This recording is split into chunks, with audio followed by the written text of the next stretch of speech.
long ago in my grandmother's time.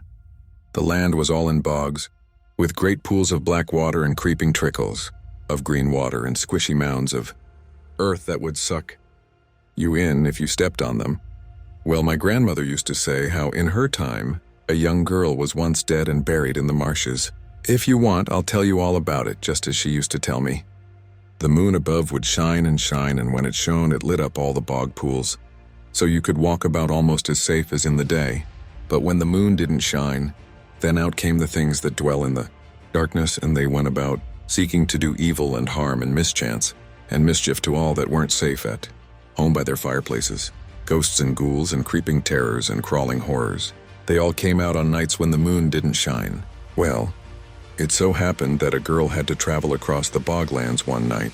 She was very troubled because she had heard all the stories people told about the evil doings that transpired on the bogs. "I'll see for myself," she said. "Maybe it's not as bad as folks make out." So sure enough, that fateful night, out she stepped, wrapped up in a black cloak and with a black hood over her long blonde hair. She went straight to the bog's edge and looked about her. There was water here and water there, waving tufts of grass and trembling mounds of earth and great black snags all twisted and bent. On she went, almost into the middle of the bogs, and, looking about her, she could see queer things lurking in the darkness, grinning and grimacing at her as she passed. Evil eyes glowered from the darkest corners, and the will-o'-the-wisps danced about with their lanterns swinging in the distance. But the moon shone down brightly, and its light kept the dark things at bay. However, the girl had no idea that she had chanced to go out across the boglands on the night of a blood moon. That's what they call it when there is a total eclipse of the moon. The moon passes behind the earth and its light is blotted out, leaving just a red glow in the sky where the moon should be. And so it came to pass that when the girl was only halfway across the bogs, the moon faded out and the blood moon appeared, and she was plunged into darkness. Before her all was dark, dark but for the glimmer of the stars in the black pools and reddish glow of that bloody moon. The girl drew her cloak tight about her and trembled. She was afraid to go forward, but she couldn't go back, being unable to see her way in the darkness. So onward she went, stepping as lightly as she could from tuft to tuft, picking her way between the greedy, gurgling water holes. She couldn't see where she was or where the path was, or how she could get out of the marsh, and as she walked, the evil things began to emerge out of their hiding places. The frightened girl looked about her, and she saw nothing but shifting, flurrying evil things coming and going here and there, busy with their own ill work. Then the dead folk rose in the water and stared at her with white, twisted faces and hellfire in their empty eye holes, and the slimy, dripping dead hands slithered about, beckoning and pointing and making her skin crawl with their cold, wet feel. And all round about her the grinning ghouls, and the dead folk and the creeping horrors crawled and crowded. Their voices mocked her, and the dead hands plucked at her and ahead. The will-o'-the-wisps dangled their lanterns and shook with evil glee as they led her further and further, from the right path and closer, to the deep holes in the deadly quicks. Shaking with fear and loathing for the things about her, she struggled on towards the flickering lights that looked like help and safety. Just as the girl came near a big black pool, her foot slipped and she almost tumbled in. She grabbed with both hands at a black snag nearby to steady herself with, but as soon as she touched it, the snag twined itself around her wrists like a pair of handcuffs and gripped her so tight that she couldn't move. She pulled and twisted and fought, but it was no good. She was stuck fast and she couldn't get free. So she looked about fearfully and wondered if help would ever come. The poor girl stood trembling in the dark. She called and called for help, and then her voice died away with a sob. She began again with a screech of fear and called, until the marshes were full of her pitiful crying voice. "Help!" she shrieked. "I'm caught in the boglands. Can anyone hear me? God and Mary, save me from the horrors. Help!" And then she'd stop and sob and moan and call on all the angels and saints and God Himself to fetch her out. And then she'd break out into a shriek again as the slimy, slithery things crawled over her face until she couldn't even see the false lights in front of her. And then, as if it wasn't bad enough already, the horrors would take all sorts of shapes, and handsome boys would peek at her with bright eyes and stretch out soft helping hands. But when she'd try to catch hold of them, they'd change in her grip to slimy things and shapeless worms and the wicked voices. would mock her with foul glee. And all the evil things came and whispered in her ears and danced about and shouted out the secret things of her own heart until she shrieked and sobbed with shame, and the horrors crawled and gibbered round about and mocked her some more.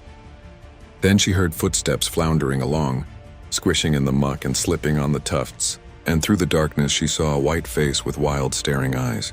It was a man who lived on the bogs, an evil and depraved man who went out every night looking for young girls, hoping they might stray off the path and fall into his sweaty clutches. And when the poor girl saw that he was coming nearer and nearer, she was so mad with terror that she struggled and fought and pulled harder than ever. But she couldn't get loose, no matter how she twisted and turned. When the man laid eyes on her, he was overcome by a strange desire, and dark thoughts were swirling about in his mind. The girl could see his feverish grin and the depraved look in his eyes. A great fear came over her, so she pulled and fought as if she were a mad thing, till she fell on her knees, spent with tugging, at the foot of the black snag. And as she lay there, gasping for breath, the man clutched her in his hairy hands and got on top of her. With a screech and a howl, the evil things came crowding around her, mocking and snatching and beating, shrieking with rage and spite and swearing with foul tongues, spitting and snarling, and that poor girl crouched, trembling and sick in the mud, and wondered when they'd make an end of her. The dead folk moaned, and the evil things howled until the very tufts of grass shook and the squishy earthen mounds pulsed, and the black water gurgled. And then it began. "Hurt her! Hurt her!" shrieked the creeping terrors as they tore at her clothes. The evil things howled again. "Smother her! Smother her!" whispered the crawling horrors as they twined themselves around her knees. The evil things howled again. "Strangle her! Strangle her!" screeched the dead folk as they plucked at her throat with cold, bony fingers. The evil things howled again. "Bury her! Bury her!" screamed the ghosts and the ghouls as they writhed and grinned about her and chuckled to themselves. They all shouted, with spite and ill will, as they fought and squabbled about what they should do with her. And the poor girl lay there on the ground and wished she was dead and done with. As a pale gray light began to come in the sky and the dawn drew close, the evil man caught hold of her with horrid bony fingers and squeezed the life out of her and laid her deep in the water at the foot of the snag. And the dead folk held her down, while the evil things fetched a big stone and rolled it on top of her to keep her from rising. And the will-o'-the-wisps sat on the black snag and watched it all. And then as the morning came and the gray light grew brighter in the sky, the shapeless things fled away to seek the dark corners, and the dead folk crept back into the water, or crammed themselves back into their coffins. And the man went home, and the black, slimy water shone in the dawn's light as if no evil things would ever come near it. And there lay the poor girl, dead and buried in the bog, until someone would come to take her home. But who would ever know where to look for her? Well, the next day the girl's parents grew tired of waiting for her to come home. They went out and searched the town, but there was no sign of her. The news spread fast, and soon everybody in town was talking about the missing girl. Their tongues wagged at home and at the inn, and in the garth, but nobody knew what happened to her. When night came, the people waited and waited, but the moon never appeared. The night was as dark could be, and the evil things were worse than ever. It wasn't safe to travel outside at night, because the boggarts creeped and wailed around the houses and peeked in at the windows and snapped at the latches until the poor people had to keep all their lights on at night, or else the horrors would have burst through their doors. It seemed like all the ghosts and ghoulish things had lost their fear. They howled and laughed and screeched around, fit to wake the dead themselves. And the townsfolk sat trembling and shaking by the fire, and could not sleep nor rest, nor put a foot outside their homes, all through the dark and dreary night. And as the days went on, there was still no sign of the missing girl, and the moon still never came back. Naturally, the poor folk were strangely feared and amazed by this, and a lot of them went to consult a wise woman who dwelt in the old mill, and asked her if she could find out why the moon had disappeared. Well, she said, after looking in the brewpot, and in the mirror and in the book, "It's very queer, but I can't rightly tell what's happened to her. If you hear of anything, come and tell me. Anyways, put a pinch of salt, a straw, and a button on the doorstep of your houses at night, and the horrors will not be able to come over it, light or no light." So then girl's parents went to the wise woman and told her about their missing daughter and asked if she could find out where she was gone. The wise woman looked long in the pot and the book again, and then she nodded her head. "It's dark still, childer, dark," she said. "I can't rightly see, but do as I tell you and you'll find out for yourselves. Take every man and woman in town, and just before the night gathers, put a stone in your mouths and take a hazel twig in your hands, and say never a word to each other till you're safe home again. Walk on and fear not, far into the midst of the marsh till you find a coffin, a candle, and a cross. Then you'll not be far from your daughter. Look, and it may happen that you'll find her." So when the next night came in, the darklings, the townsfolk, gathered by the edge of the bog. They all went out together, every man and woman in the town, with the girl's parents leading the way.